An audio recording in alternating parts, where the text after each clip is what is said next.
Hello student, today we will learn chapter 13 of your EVS book. The title of this chapter is Sharing Our Feeling. So let's start reading it and we will also do its exercises. After returning home from school, there are two people with whom I like to share all my news. School से घर लौटने के बाद मैं दो लोगों से अपने सारी बातें शेयर करना पसंद करती हूँ. They enjoy listen to my tales. वो मेरी सारी बातों को सुनना बहुत पसंद करते हैं.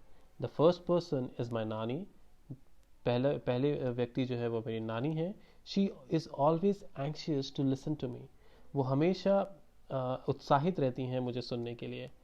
She waits for me to return from school. वो हमेशा मेरा इंतज़ार करती हैं कि मैं कब स्कूल से लौटूंगी. She is quite old and often has back pains.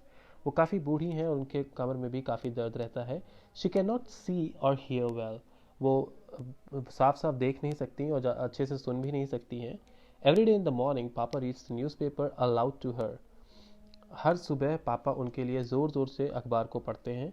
She does the rest of her work by herself. वो बाकी का काम अपने आप से ही करती हैं. If someone tries to help her, she gets very upset. अगर कोई उनकी मदद करने की कोशिश करता है तो वो बहुत ज़्यादा गुस्सा करती हैं. Though she cannot see properly, she is fond of cutting vegetables. वैसे तो वो अच्छे से देख नहीं पाती हैं लेकिन फिर भी सब्जियां बहुत अच्छे तरीके से वो काटती हैं. She says these days children do not know how to cut vegetable properly. वो कहती हैं कि आजकल के बच्चों को तो सब्जियां काटना आता ही नहीं है. The second person is my Ravi भैया. जो दूसरे व्यक्ति हैं वो मेरे रवि भैया हैं. He lives with us. वो हमारे साथ ही रहते हैं. I call him रवि भैया and he calls my parent भैया भाभी. मैं उन्हें रवि भैया कहती हूँ और वो मेरे पेरेंट्स को भैया भाभी कहते हैं.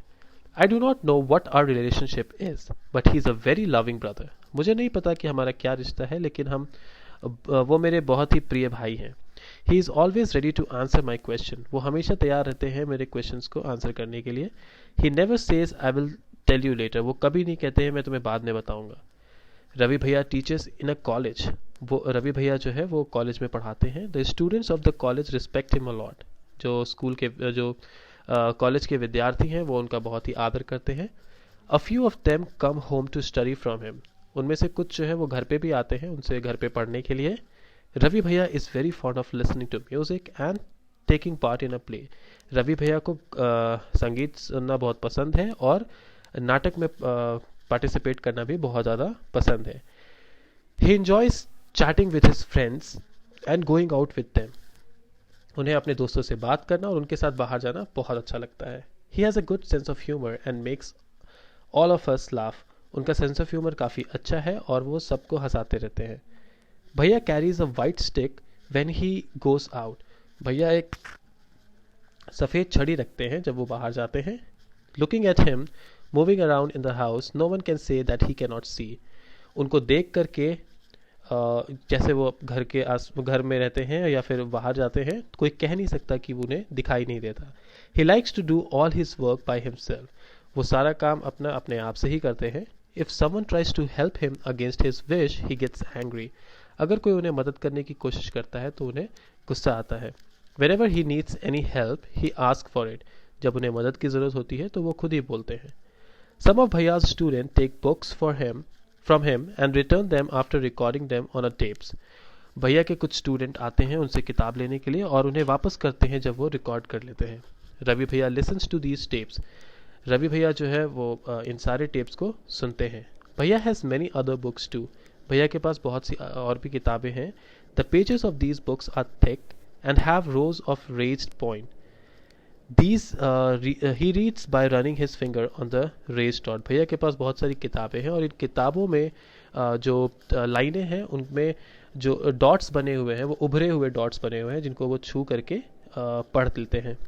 To have fun with भैया, I sometimes change the place of his stick.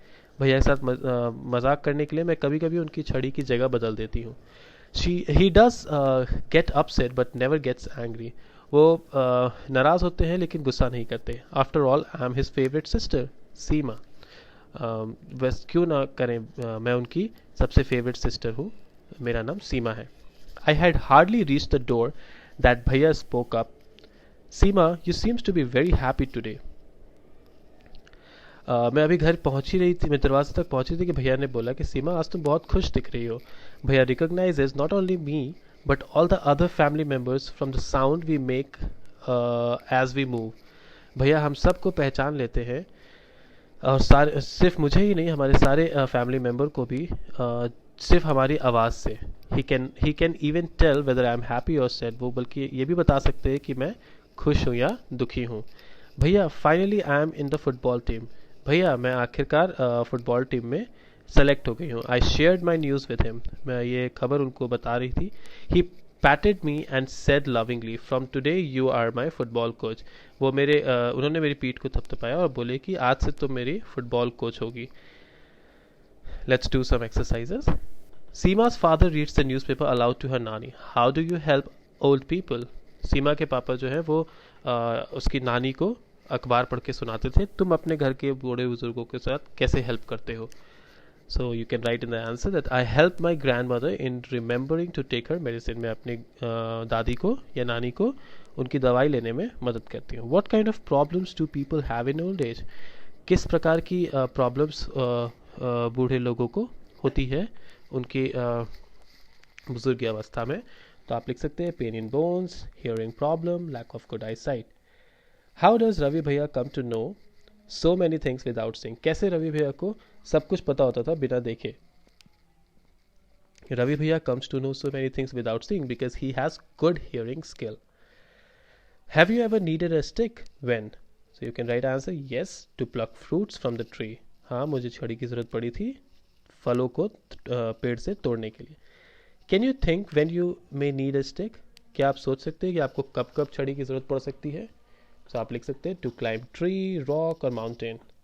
How do we help those people who can not see. कैसे आप उन लोगों की मदद कर सकते हैं जो देख नहीं सकते। By helping them cross the roads and climbing stairs. उनकी मदद हम कर सकते हैं सड़क को पार करने में और सीढ़ियों को चढ़ने में। Is there any member in your family who can not see, speak और हियर। क्या आपके परिवार में ऐसा कोई है जो देख नहीं सकता, सुन नहीं सकता, बोल नहीं सकता। Do you know any such person. क्या आप ऐसे किसी व्यक्ति को जानते हैं। How do people help them with their work. कैसे लोग इनको हेल्प करते हैं इनके काम करने की जगह पे। You read in the story that Ravi bhaiya can not see but he does all his work by his own. He studies from a different kind of books to understand how he is able to do his work. Close your eyes and play this game. So let's do a blindfold game. Blindfold any one child in the group one by one. The other children come to him on her quietly. The child who is blindfolded has to guess who the other child is, and by touching him or her, take care not to make any sound. Do you know why? So basically blind flowed मतलब आप किसी के बच्चे के ऊपर ऐसे आंखों पे पट्टी बांध दीजिए एंड देन एक एक करके आप उसके पास जाइए और वो आवाज़ सुन करके वो बताएगा कि कौन उसके पास आया था। तो ये खेल आप खेल सकते हैं आपस में। डिस्कस एंड टेल, ये एक्सरसाइज आप अपने आप से करेंगे। How many children could recognise the others by touching. तो जैसे कि ब्लाइंड फोल्ड वाला हम गेम खेल रहे थे वैसे ही आप उससे ये सारे क्वेश्चंस के आंसर कर सकते हैं। So do this exercise by yourself. This is the end of this chapter. Do all this exercises in your homework copy and learn it. ये सारी एक्सरसाइजेस आप अपनी कॉपी पे करेंगे और उसे याद करेंगे। Thank you.